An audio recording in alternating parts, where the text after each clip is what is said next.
சென்னை மண்ணலிக்கு அடுத்த மாத்தூரில் கஞ்சா போதையில் அராஜகத்தில் ஈடுபட்ட இளைஞர்கள் 10க்கும் மேற்பட்ட ஆட்டோக்கள் மற்றும் வீடுகளின் ஜன்னல்களை உடைத்த சிசிடிவி காட்சிகள் வெளியாகியுள்ளது. சம்பவம் குறித்து காவல் கட்டுப்பாட்டு அறைக்கு தெரிவித்தும் போலீசார் எந்தவித நடவடிக்கையும் எடுக்கவில்லை என பொதுமக்கள் ஆதங்கம் தெரிவிக்கின்றனர். கூடுதல் விவரங்களை தலைமை செய்தியாளர் ஜெயக்குமார் வழங்க கேட்கலாம். ஜெயக்குமார், வணக்கம். விவரங்களை பதிவு பண்ணலாம். கண்டிப்பாக பாலாஜி, சென்னை மாதவரம் பகுதிக்கு உட்பட்ட மாத்தூர் 3வது பிரதான சாலை அருகே இருக்கக்கூடிய பூங்காவினுடைய அந்த சுற்றுப்புறத்தில் ஏராளமான வாகனங்கள் வீட்டினுடைய ஓரமாக நிறுத்தி வைக்கப்பட்டிருக்கிறது.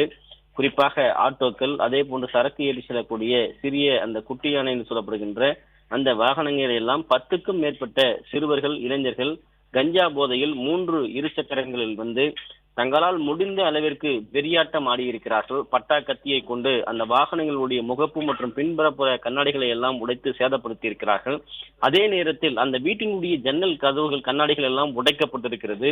அதிலெல்லாம் அந்த கத்தியினுடைய மார்க் என்று சொல்லப்படுகின்ற கத்தியால் அவர்கள் கீறி சென்றதும் வெட்டி சென்றதும் அந்த ஜன்னல்களை எல்லாம் உடைத்து சென்றக்கூடிய அந்த கோர வெறித்தாண்டம் அந்த ஆடக்கூடிய அந்த காட்சிகள் தற்போது வெளியாகி இருக்கிறது. குறிப்பாக தொடர்ச்சியாக இப்படிப்பட்ட சம்பவங்கள் அங்கு அரங்கேறி வருவதாக அந்த பகுதியில் இருக்கக்கூடிய மக்கள் அச்சம் தெரிவித்திருக்கிறார்கள். இந்த சம்பவம் அதாவது இன்று அதிகாலை 2:19 மணிக்கு நடந்திருக்கிறது. அனைவரும் வீட்டில் தூங்கிக் கொண்டிருக்கிற போது இப்படிப்பட்ட ஒரு கஞ்சா போதையில், உச்சக்கட்ட போதையில் அவர்கள் என்ன செய்கிறோம் என்று கூட தெரியாமல் சோற்றை கத்தியால் வெட்டக்கூடிய காட்சிகளும், ஆட்டோவை வெட்டக்கூடிய காட்சிகளும், கண்ணாடிகளை உடைக்கக்கூடிய காட்சிகளையும் நம்மால் பார்க்க முடிகிறது. 10க்கும் மேற்பட்ட இளைஞர்கள் ஒரு பகுதியில் மிகப்பெரிய அளவில் அச்சத்தை ஏற்படுத்தக்கூடிய அளவில் அந்த நள்ளிரவில் அவர்கள் அரங்கேற்றம் செய்திருக்கக்கூடிய இந்த சம்பவம் என்பது அந்த பகுதியில் இருக்கக்கூடிய அந்த ஒட்டுமொத்த மக்களையும் குலைநடுங்க செய்திருக்கிறது.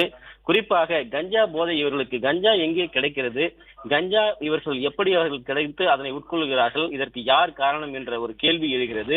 இந்த சம்பவம் நடைபெற்ற உடனாக மாதவரம் பால்பண்ணை போலீசாருக்கு 100க்கு அவர்கள் தெரிவித்திருக்கிறார்கள். அதே போல 100லிருந்து மாதவரம் பால்பண்ணை போலீசாருக்கும் தகவல் தெரிவிக்கப்பட்டிருக்கிறது. ஆனால் இதுவரை யாரும் நடவடிக்கை எடுக்கப்படவில்லை என்று கூறப்படுகிறது. கஞ்சா போதையில் இருக்கக்கூடிய அந்த இளைஞர்கள் யார் யார் என்று கண்டறிந்து உடனடியாக அவர்கள் கைது செய்யப்பட வேண்டும்.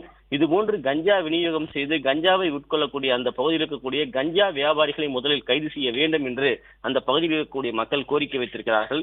ஏற்கனவே கடந்த சில தினங்களுக்கு முன்பு வண்ணாரப்பேட்டை பகுதியில் கஞ்சா போதையில் வீட்டின் வெளியே நின்று கொண்டிருந்த 5க்கும் மேற்பட்டவர்கள் கத்தியால் வெட்டி சென்ற சம்பவம் மிகப்பெரிய ஒரு அதிர்ச்சியை ஏற்படுத்தியிருக்கிறது. நேற்று அந்த நள்ளிரவு 2 மணிக்கு கூட வீட்டின் வெளியே யாராவது வந்திருந்தால் அவர்களுடைய தலையெல்லாம் துண்டாக ஆகியிருக்கும். அந்த அளவிற்கு அவர்களுடைய கஞ்சா போதையில் உச்சகட்டமாக தலைக்கு ஏறியது. என்ன செய்கிறோம் என்று கூட தெரியாமல் அந்த வெறியாட்டத்தை அவர்கள் ஆடி இருக்கிறார்கள். 18 வயது கூட நிரம்பாத இளைஞர்கள், எப்படி இவர்களுக்கு கஞ்சா கிடைக்கிறது என்கிறது மிகப்பெரிய ஒரு கேள்வியாக இருக்கிறது.